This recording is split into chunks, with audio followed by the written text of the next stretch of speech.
Assalamualaikum warahmatullahi wabarakatuh. Kami dari kelompok 3 yang beranggotakan yang pertama Hasriani Ramadhani, yang kedua Siti Asriana, dan yang ketiga Siswan. Baik, di sini kami akan mempresentasikan tentang strategi lokasi. Strategi lokasi adalah upaya-upaya yang perusahaan lakukan untuk meningkatkan nilai efektivitas dan efisiensi perusahaan berdasarkan tempat yang dipilih dalam menjalankan kegiatan operasional produksi. Adapun strategi lokasi. Lokasi menentukan prestasi merupakan ungkapan yang cukup tepat untuk segala jenis kegiatan. Demikian pula untuk kegiatan bisnis di sektor barang maupun jasa. Dengan demikian, strategi lokasi hal yang tidak dapat diabaikan oleh perusahaan. Mengapa demikian? Banyak alasan mendasari. Di antaranya, sektor barang memerlukan lokasi untuk melakukan kegiatan pembuatan produk barang tersebut atau tempat memproduksi atau pabrik. Sedangkan sektor jasa memerlukan tempat untuk dapat memberikan pelayanan bagi konsumen. Yang pertama, faktor pertimbangan lokasi. Pentingnya lokasi. Salah satu keputusan yang paling penting dibuat oleh perusahaan adalah di mana mereka akan menempatkan kegiatan operasional mereka. Maka keputusan yang harus diambil selanjutnya oleh manajer operasional adalah strategi lokasi. Sejumlah perusahaan di dunia melakukannya, mengingat lokasi untuk operasional sangat mempengaruhi biaya, baik biaya tetap maupun biaya variabel. Lokasi sangat mempengaruhi risiko dan keuntungan perusahaan secara keseluruhan. Pada umumnya, keputusan lokasi merupakan keputusan jangka panjang. Susah sekali untuk direvisi, mempunyai efek pada biaya tetap maupun variabel, seperti biaya transportasi, pajak, upah, sewa, dan lain-lain.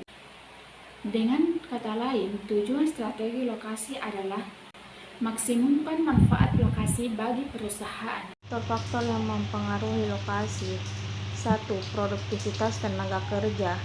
Karyawan merupakan input paling penting bagi perusahaan, sehingga tingkat produktivitas tenaga kerja sangat menentukan keberhasilan atau kesuksesan perusahaan. Berkaitan dengan strategi lokasi, maka banyak perusahaan mempertimbangkan faktor seberapa produktivitas tenaga kerja di beberapa lokasi.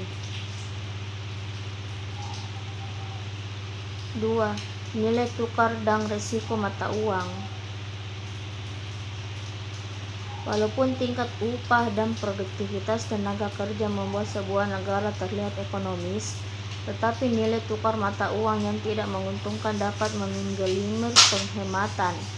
Contoh, bagi perusahaan yang menggunakan bahan baku impor dan pembayaran dalam USS, sedangkan penjualan produk dalam negeri menggunakan pembayaran rupiah.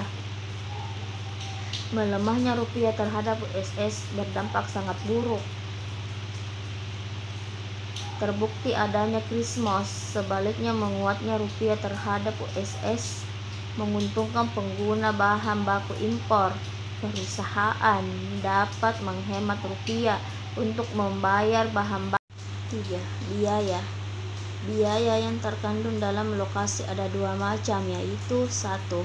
Biaya nyata, tablik cost, yang dapat dihitung atau langsung dikenal secara tepat, meliputi antara lain biaya pelayanan umum, tenaga kerja, bahan mentah, pajak, penyusutan, dan biaya lainnya.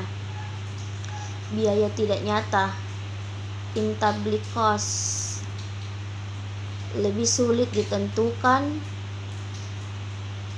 meliputi kualitas pendidikan, sikap calon karyawan, standar hidup, dan lain-lain yang dapat mempengaruhi proses rekrutmen.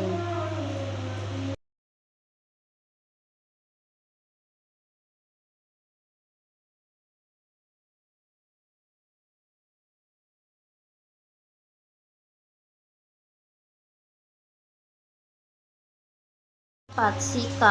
Sikap dari pemerintah pusat, wilayah maupun daerah terhadap kepemilikan swasta, stabilitas tenaga kerja, dan juga pula kepemimpinan, dan tidak kalah penting adalah budaya masyarakat di lokasi tersebut. Dengan pasar, banyak perusahaan yang secara sengaja meliputi lokasi operasionalnya dekat dengan konsumen seperti usaha restoran, toko kelontong, salon, yang menyadari bahwa kedekatan dengan pasar merupakan faktor utama keberhasilan usaha mereka. Demikian pula untuk usaha manufaktur, ada yang memilih lokasi dekat dengan konsumennya karena mahalnya biaya transportasi jika harus berada di lokasi yang berjauhan. Dengan supplier, penempatan lokasi yang dekat dengan pemasok dan bahan mentah disebabkan oleh bahan baku mudah rusak, biaya transportasi mahal, jumlah produk yang banyak. Contoh banyak diterapkan pada pengelolaan ikan dengan pesaing clustering. Sepertinya agak mengherankan usaha yang menempatkan lokasi operasionalnya yang dekat dengan pesaing. Akan tetapi saat ini kecenderungannya demikian dengan istilah clustering, yaitu lokasi berdekatan pada perusahaan yang saling bersaing, disebabkan oleh adanya informasi, modal proyek, atau sumber daya alam yang berlimpah di suatu daerah. Tidak hanya usaha manufakturing seperti dibangunnya kawasan industri saja, tetapi dalam bidang jasa juga ada, misalnya pada pembangunan pusat perdagangan elektronik, pusat perdagangan tekstil, dan lain-lain. Keputusan lokasi untuk perusahaan yang berprofesi secara global. Keputusan pemilihan lokasi negara. A. Risiko politik yang dihadapi, peraturan yang ada, sikap pemerintah. B. Permasalahan budaya dan ekonomi, termasuk budaya korupsi. C. Lokasi pasar karena produk yang telah dibuat harus dapat diserap oleh pasar agar keberlangsungan perusahaan dapat terjamin. D. Ketersediaan pasokan.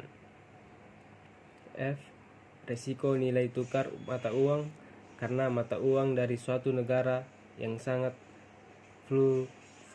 fluktuatif akan berdampak sangat signifikan bagi kegiatan bisnis.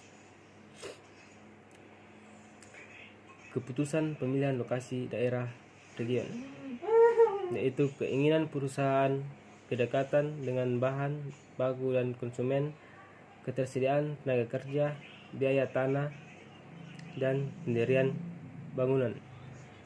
Segi-segi yang menarik dari wilayah tersebut: budaya, pajak, iklim.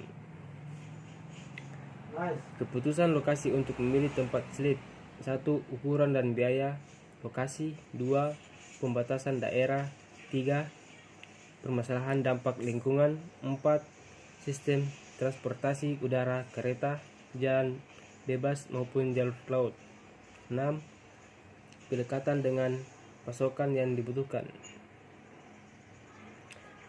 Metode evaluasi alternatif lokasi.